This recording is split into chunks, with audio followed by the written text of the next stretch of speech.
नमस्कार, आप देख रहे हैं द वंदे भारत। भारत को $5 ट्रिलियन की इकोनॉमी और दुनिया की तीसरी सबसे बड़ी अर्थव्यवस्था बनने का महत्वाकांक्षी लक्ष्य हासिल करने में कई साल की देरी हो सकती है। इसकी वजह है कोरोना वायरस, जिसके चलते यह लक्ष्य 2030 या 2031 तक हासिल हो सकता है। बैंक ऑफ अमेरिका सिक्योरिटीज यानी BOFA की एक रिपोर्ट में यह दावा किया गया है। गौरतलब है कि $5 ट्रिलियन अमेरिकी डॉलर की इकोनॉमी प्रधानमंत्री नरेंद्र मोदी का प्रमुख सपना है। इससे पहले बोफा ने साल 2017 में यह अनुमान जताया था कि भारत 2027 या 28 तक दुनिया की तीसरी सबसे बड़ी अर्थव्यवस्था वाला देश होगा।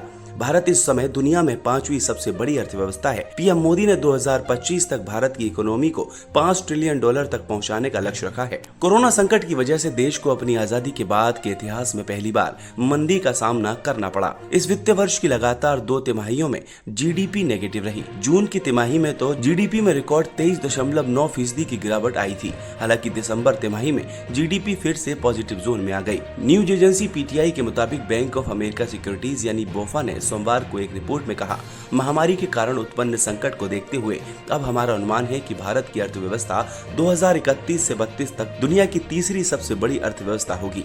अगर भारत की वृद्धि दर 9% रही तो यह 2031 तक यानी अमेरिकी डॉलर में जापान के बाजार मूल्य पर आकलित GDP की बराबरी कर लेगा। और अगर वृद्धि 10% रहती है तो भारत को 2030 में यह स्थिति हासिल हो जाएगी। रिपोर्ट में हालांकि न तो घरेलू अर्थव्यवस्था और न ही जापान की अर्थव्यवस्था के आकार को बताया गया। वैसे 2019 से 20 में भारत की अर्थव्यवस्था 2.65 लाख करोड़ यानी ट्रिलियन डॉलर की थी, जबकि जापान की अर्थव्यवस्था 2020 में 4.87 लाख करोड़ डॉलर की थी। रिपोर्ट के अनुसार यह आकलन वास्तविक आधार पर 6% वृद्धि, 5% महंगाई और रुपए की विनिमय दर में 2% की गिरावट की मान्यता पर आधारित है। इससे पहले बोफा ने साल 2017 में यह अनुमान जताया था कि भारत 2027-28 तक दुनिया की तीसरी सबसे बड़ी अर्थव्यवस्था वाला देश होगा। यह अनुमान जनसंख्या संबंधी लाभ, वित्तीय परिपक्वता में वृद्धि और बड़े बाजार के उभरने जैसी मान्यताओं पर आधारित था। देश दुनिया की और भी खबरों के लिए देखते रहिए द वंदे भारत।